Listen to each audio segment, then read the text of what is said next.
You know what that's about? Some nut job called in a bunch of bomb threats. So has the city put extra cops in the streets? You know, it's business as usual, guys. Anything out of the ordinary, you just come to me and let me know. We know the protocol, yeah? Okay, let's get to work.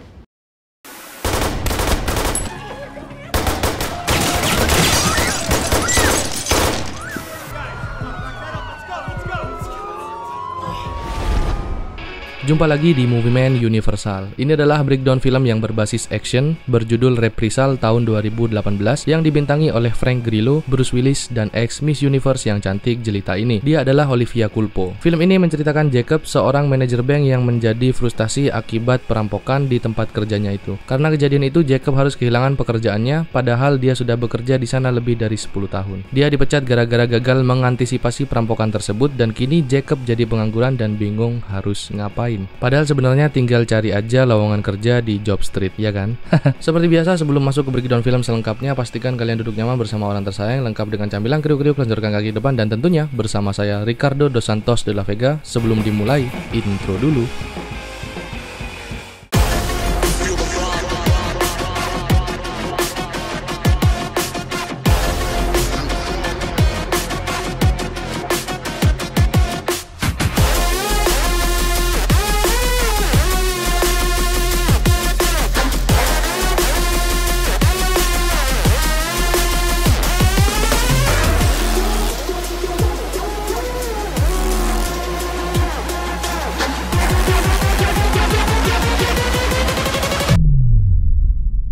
Ini adalah Jacob, seorang ayah yang baik, bekerja di bank sebagai manajer. Dan ini adalah Christine, istri Jacob yang sangat cantik seperti diva. Dan mereka dikaruniai seorang putri yang juga sangat cantik dan merupakan bibit unggul ya guys. Pagi itu sebelum berangkat kerja, Christine menanyakan tentang keuangan keluarga mereka. Jacob bilang dia harus memangkas pengeluaran karena pendapatannya menurun akhir-akhir ini. Tapi beruntung Jacob memiliki istri yang memiliki hati lembut, pengertian, serta tidak menjadikan uang sebagai tolak ukur dalam berumah tangga.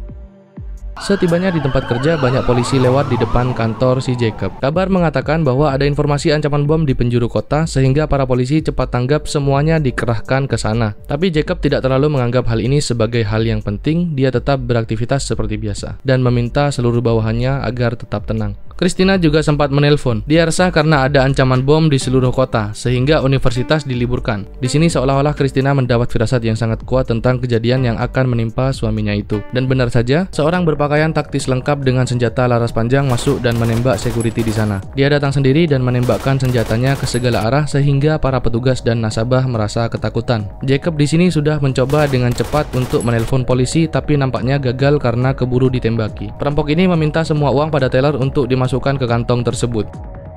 Dia meminta Jacob dan rekannya untuk membuka brankas besi dan memindahkan semua uangnya ke dalam tas. Dan sepertinya perampok ini sangat profesional ya guys. Dia meminta Jacob untuk tidak memasang alat pelacak, alat peledak, dan uang tipuan pada tasnya itu. Perampok ini tidak berbicara dalam melakukan aksinya. Dia hanya menuliskan kata-kata perintah pada secari kertas. Saat perampok mendapatkan uangnya, dia meminta Jacob bersama rekannya untuk membawa kantong berisi uang hasil rampokan. Perampok ini tahu kalau uang dari Taylor tadi sudah diberi alat peledak kimia, sehingga Jacob pun jatuh pingsan pada saat itu. Perlu diketahui ya guys, untuk mengantisipasi perampokan, biasanya bank menggunakan alat pelacak yang diselipkan di tengah-tengah tumpukan uang, atau sebuah peledak kimia yang dapat dikontrol dari jarak jauh. Tapi perampok yang satu ini sepertinya sudah tahu betul tentang itu semua, sehingga dia bisa lolos tanpa jejak dan memfitnah Jacob seolah-olah dia juga ingin membawa kabur uang tersebut.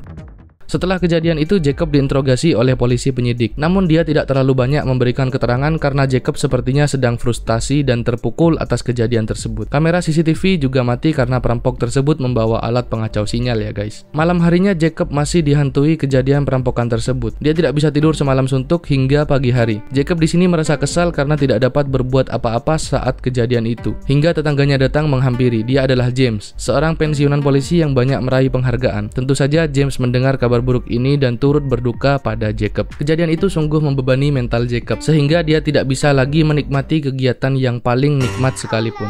Jacob terus-menerus menyesali perampokan tersebut yang seharusnya dia bisa berbuat sesuatu. Beruntung Jacob memiliki istri yang baik. Christina bilang seandainya dia berbuat sesuatu di waktu itu, mungkin sekarang Jacob sudah tidak lagi di sini bersamanya. Sekarang Jacob dipecat dari bank tersebut karena pemilik bank menganggap Jacob gagal dalam menjalankan protokol keamanan ketika terjadi perampokan.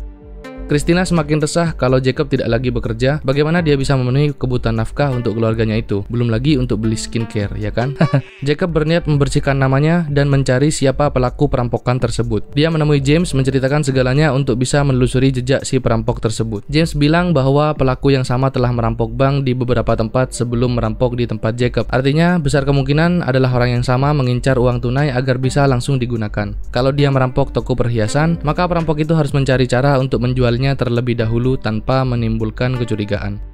Di sisi lain, kita diperlihatkan si perampok yang sedang berpura-pura menjadi cleaning service di sebuah kampus teknologi. Kemudian dia menerobos masuk ke dalam ruangan teknik mesin yang berisikan alat-alat berteknologi tinggi. Dia mencuri sebuah alat untuk mematikan kelistrikan dalam radius tertentu untuk aksi selanjutnya. Perampok ini juga memposting lowongan pekerjaan dengan gaji yang menggiurkan untuk 50 orang pertama yang lolos kualifikasi. Padahal sebenarnya lowongan kerja ini hanyalah hoax yang nanti akan ada hubungannya dengan aksi si perampok ini. Sejauh ini diskusi Jacob dan James sedikit menemukan titik terang. Jacob mencari tempat-tempat yang dicurigai dijadikan tempat persembunyian si perampok, hingga akhirnya pencarian Jacob berakhir di sebuah gudang tua. Sekilas memang tidak nampak mencurigakan. Namun setelah Jacob menyelinap masuk, dia melihat seseorang yang sedang berlatih menembak.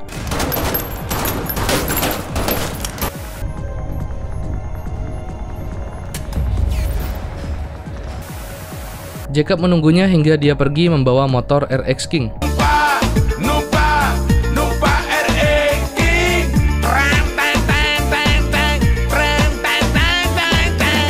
Dia sempat melihat sebuah papan yang berisikan rencana-rencana perampokan. Jacob juga melihat di sana ada foto-foto dan denah bank tempat dia bekerja sebelumnya. Seketika Jacob mengejar perampok tersebut dengan harapan Jacob dapat menggagalkan aksinya serta menjebloskannya ke dalam penjara. Dalam pengejaran, Jacob meminta James untuk mengirimkan polisi untuk membantunya. Ternyata perampok ini mengincar sebuah truk pengiriman uang dan tiba-tiba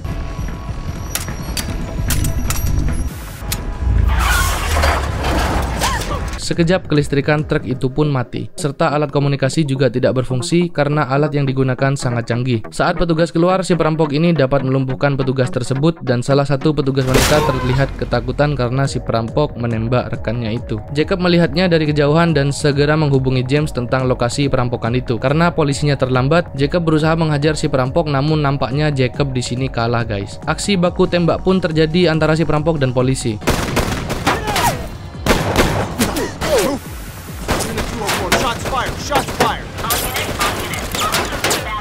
Tapi si perampok di sini berhasil kabur lagi-lagi menggunakan motor RX King.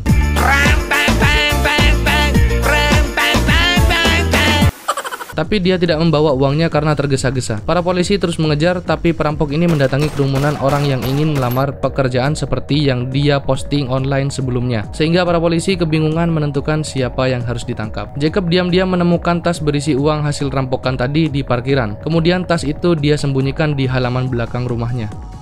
Malam harinya seorang petugas yang sedang dirawat karena tekanan psikologis didatangi oleh perampok itu dan diancam. Perampok ini meminta menelpon Jacob untuk mendatanginya karena ada penyelidikan FBI. Setibanya di rumah sakit, ternyata Jacob tidak menemukan kamar petugas tadi. Dia kebingungan dan tiba-tiba HP-nya berdering. Ternyata si perampok menelpon memberitahu Jacob kalau dia sudah menyandera istri dan anaknya di rumah. Dia meminta Jacob membawa uang hasil rampokan tadi. Perampok itu tahu kalau Jacob yang membawa tas berisi uang tersebut. Jacob panik, guys. Dia menelpon James untuk meminta bantuan. James bak singa tidur yang terbangun. Dia menyiapkan senjata laras panjang untuk menghabisi perampok tersebut. Beginilah tetangga yang seharusnya membantu tetangga yang sedang kesulitan, bukan malah ngomongin di belakang. Cuy, saat Jacob dan James tiba di rumah, ada sebuah kamera terpasang di dinding. Diam-diam merayap dan datang seekor nyamuk. Salah dong. Kamera ini sengaja diletakkan di sana oleh si perampok untuk mengawasi Jacob. Dia meminta agar James meletakkan shotgun tersebut dan meminta Jacob untuk mengantarkan tas berisi uang itu kepadanya. Namun saat Jacob pergi, diam-diam James memberikan pistol di punggungnya sebagai jimat keselamatan si Jacob. Selagi Jacob mengantar tas berisi uang itu, dia dihampiri intel polisi yang akan membantu Jacob menyelamatkan keluarganya. James di sini memintanya untuk membantu Jacob. Dan saat Jacob berhadapan langsung dengan si perampok, Jacob menanyakan di mana keluarganya. Perampok itu bilang kalau keluarganya aman berada di sebuah mobil pickup. Seketika Jacob melayangkan bogem mentah pada perampok itu dan kabur. Sementara itu dua intel tersebut bergegas untuk mencari keluarga Jacob. Mereka menemukannya di dalam sebuah mobil pickup. Sophia! Check on her. She started convulsions 20 minutes ago. She's not responding. Sementara itu, adegan tembak-tembakan pun terjadi. Jacob dibantu polisi lokal yang kebetulan sedang berpatroli di sana. Yang gue heran, kenapa perampok ini malah menembaki polisi? Padahal dia sudah bawa duitnya, sebetulnya tinggal kabur aja beres sih. Mana dia sendirian sok jago pula. Akhirnya si James datang membantu Jacob dan memburu perampok itu, dan tiba-tiba film berakhir dengan happy ending karena Jacob dapat kembali ke keluarganya dengan selamat. Si perampok juga mati berkat bantuan James. 6 bulan kemudian, mereka hidup lebih bahagia. Kini Jacob tidak lagi bekerja di bank, melainkan di kepolisian atas rekomendasi dari FBI karena keberanian dan kegigihannya. Dan selalu terima kasih sudah menonton, sampai jumpa di video kami selanjutnya. Bye-bye.